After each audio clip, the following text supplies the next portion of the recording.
আসসালামু আলাইকুম। আশা করি আপনারা সবাই ভালো আছেন। আজকে আপনাদের দেখাবো ব্যস্ত সংসার। শোকেসে আমার মিষ্টি বানিয়ে রাখছে। বাবার ছেলে মিলে শোকেসের ভিতর যা পায় সব ঢেলে ঢেলে রাইখা দেয়। শোকেসটা একদম গুছিয়ে সারা বাইরে একদিক দিয়ে গুছায়, একদিক দিয়ে মিষ্টির মতন মানে এলোমেলো করে ফেলায়। এদিক দিয়ে কাগজ রেখে দেয়, এদিক দিয়ে টাকা রেখে দেয়, এদিক দিয়ে হাবি জাবি মানে রাইখা দেয়। দরকারি জিনিসও সামনে ঢেল দিয়ে রাইখা দেয়। শোকেস পাইয়া মানে তালা সিস্টেম তো সবসময় লক সিস্টেম থাকে, রাইখা ঢেল দিয়ে রাইখা লক মেরে থয়। এর জন্য আজকে আমিও ধরতাছি না অনেক দিন ধরে, শুধু রাগারাগি করতেছি কিন্তু ধরতাছি না রাগ করে যে যখনই গুছাই তখনই এই যে কাগজপাতি হাবি জাবি রাইখা দেয় ঢেল দিয়া। তো এখন একটু একটু করে গুছাইতেছি, আর কাগজপাতি যা ছিল টেবিলের উপর রাইখা সব একসাথে জড়ো করছি। আর বললাম এই যে এইটা হয়েছে আমার মেয়ের তাবিজ, আমার তাবিজ, এগুলা এখন এক জায়গায় রেখে দিব। কারণ তাবিজটা যে কোনো জায়গায় রাখলে সহজে পাওয়া যায় না, এর লেগে এই যে সামনের রেখে দিচ্ছি। এখন কাগজগুলো একসাথে জড়ো করতেছি। এই যে এদিক দিয়ে দেখেন কি অবস্থা, ছড়ানো ছিটানো। পরে দেখি কাউসারের পাসপোর্ট করছে, পাসপোর্টের কাগজ এগুলা সামনে দিয়া, এগুলা মানুষ করে সামনে দেয়া। পাসপোর্টের কাগজ দরকারি, জন্ম নিবন্ধনের কাগজ, ভোটার আইডেন্টি কার্ডের কাগজ, আমার কাগজ আমার কাছে না দিয়া সমস্ত কিছু ওই জায়গায় রেখে দিচ্ছে। আমি বলছি ওই জায়গায় ডাকনালা বাটির ভিতর রেখে দিতে, তাও একটা আছে। আমি তো জানিও না এগুলো দরকারি, তারপরও আমি সব টেবিলের উপর রাখছি, রাইখে দেখলাম কোনটা কোনটা দরকারি।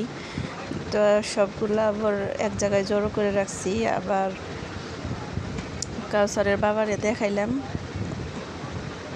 এই যে কতগুলা কাগজ রেখে দিচ্ছে।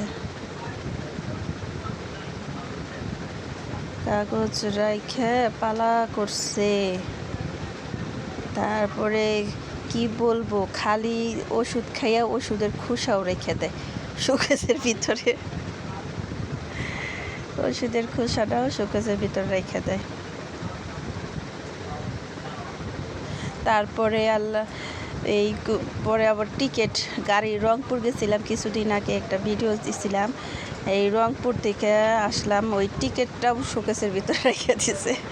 শোকেসের ভিতরে রেখে দিচ্ছে। পরে আমি বাইর করে এইটা কি আপনি আবার রংপুর যাবেন, এই টিকিট দিয়ে কি আপনি রংপুর নিব আবার, যে রেখে দিচ্ছেন? কই লাগবো না, ফালাতে লাগবো না, কিসের লেগে শোকেসের ভিতর ঢুকে রাখছেন? আমি তো শোকেস তো গুছাইতেছি না, রাগের ঠেলায় ধরতাছি না, একদিক দিয়ে গুছাই একদিক দিয়ে অবস্থা। আবার আমি ইচ্ছা করেও কিছু মানে গুছাইতেছি না, কারণ দেখা গেছে 1-1.5 মাস পরে আমরা আবার ওই আমার শাশুড়ি যে সাইডে থাকে ওই সাইডে যাইতে পারি, কারণ ওই সাইডে আমার ভাবি থাকে।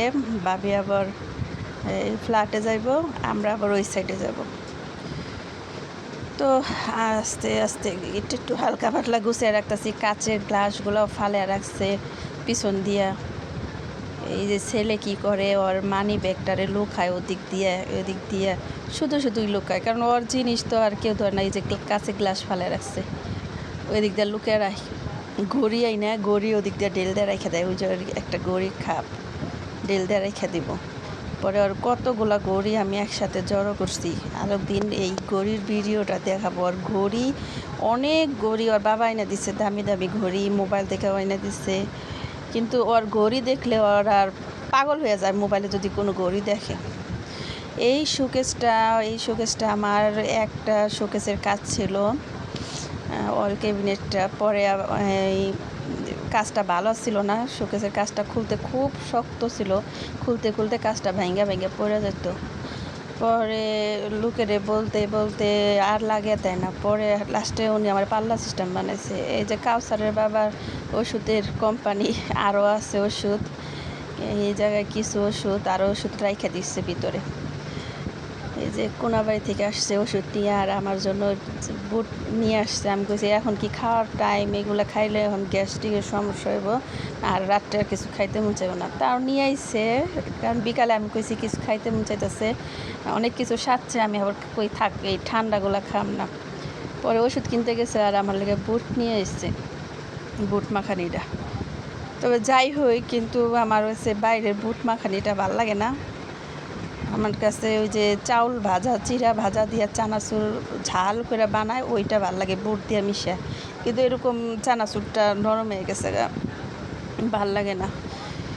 তারপরেও এত টাকা দিয়ে নিয়ে এসছে, তাও খাইতেছি। মনে হয় 40 টাকা নিয়ে এসছে। আর এই যে রুটি বানাবো, রুটি বানাইতেছিলাম, পরে এগুলো আনছে দেখে বসে খাইতেছি ডাকনার সহ নিয়ে। পাটা উঠে গেছে, আমি আর কাটি নাই। আর এই যে রুটি বানাইতেছি, বানানির রাইখে আমি আবার ওগুলো খাইতেছি, কারণ ওইগুলো নরম হয়ে যাইব, চানাচুর সাথে আছে পুঁতে যাইব। কিছু রুটি বানানি শেষ হয়ে গেছে,